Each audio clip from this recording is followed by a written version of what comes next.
qui ont le droit de résister à l'occupation, que ce soit la résistance armée ou non armée.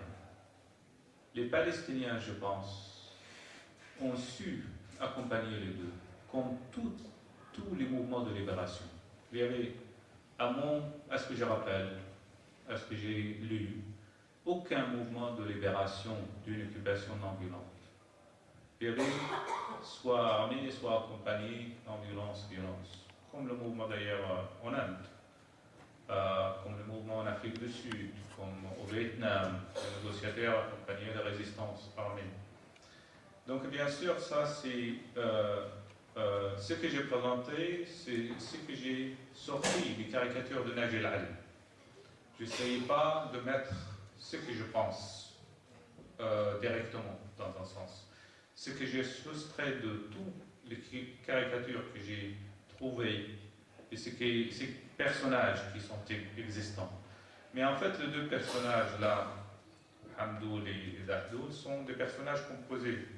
Ça représente parfois l'Amérique, ça représente parfois l'Europe, ça représente parfois les pays arabes, ça représente parfois l'autorité palestinienne ou l'OLP. C'est des personnages qui sont aussi ambigus que la politique, quoi.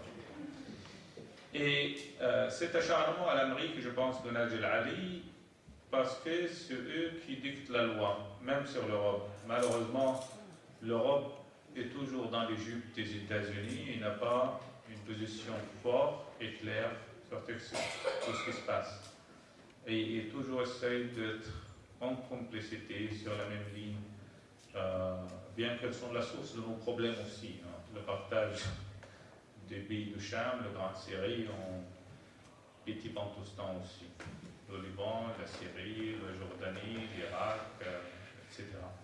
Et la Palestine sous mandat britannique, et après, bon, c'est passé pour remplir la déclaration Balfour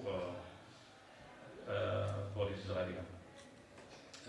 Donc, c'est pas d'autocensure, c'est pas. J'ai essayé de rester intègre, et bien que pour moi, je ne peux pas condamner la résistance armée, c'est un droit légitime. Mais moi, je pense qu'on peut aussi résister avec beaucoup d'autres moyens, et spécialement pour les jeunes, pour les enfants. Les enfants et les jeunes ne doivent pas penser que le seul moyen de faire quoi que ce soit, c'est de porter le fusil et tuer tous les autres. On veut que ces enfants puissent grandissent en marchant, en défendant ce qui est juste, en criant dans la rue, pas nous mourrons pour que vive la Palestine, ou l'Algérie, ou la Syrie, ou le Liban, ou n'importe quel pays, mais que nous vivons pour que vive notre pays. On veut créer cette culture d'espoir et de vie, parce que même ceux qui choisissent la résistance armée, est-ce que leur but finalement est de mourir avant de voir leur pays libre? Elles veulent vivre pour que ce pays soit libre et pour que leur pays vive avec eux. On ne peut pas construire un pays sur des cadavres. Et c'est pour ça, pour moi, il est essentiel que ces gens qui pensent que le seul moyen de faire quoi que ce soit et de changer le monde en s'explosant, c'est dommage. C'est dommage que ces gens qui ont tellement cette générosité et cet esprit de sacrifice, s'ils restent vivants, elles font beaucoup mieux de miracles qu'en étant tués. Et c'est pour ça qu'il est important de trouver ces autres moyens, que ces jeunes puissent voir un avenir. Et comme les résistants français pendant l'occupation nazie considéraient les résistants des héros, non-résistants sont des héros. On ne peut pas accepter l'étiquetage terroriste pour n'importe quel parti politique palestinien. On ne peut pas accepter d'être étiqueté de terroriste. Sauf pour le gouvernement Vichy, peut-être, certains Français c'était des terroristes, et qu'il fallait prendre ou tuer quelques-uns pour satisfaire les Allemands. Quand un Allemand ou un capitaine est tué, on tue 50 Français, bon échange, je ne sais pas. Mais encore une fois, nous sommes dans la légitimité de nous défendre. Et là aussi, je n'ai pas de compromis à faire. Mais moi, Mes parents, le Hajj Abdelkarim Abou Srour et Fatma Abou Srour, m'ont élevé dans une culture où même avec une juste cause, si on pratique entre guillemets la violence, on perd une partie de son humanité. Alors, on veut rester intègre à cette humanité dans un sens pour les enfants. Il faudrait laisser cet héritage. Et là, il ne faut pas confondre, je ne dis pas que la résistance armée, entre guillemets, violence, dans ces terminologies qu'elles sont employées ici.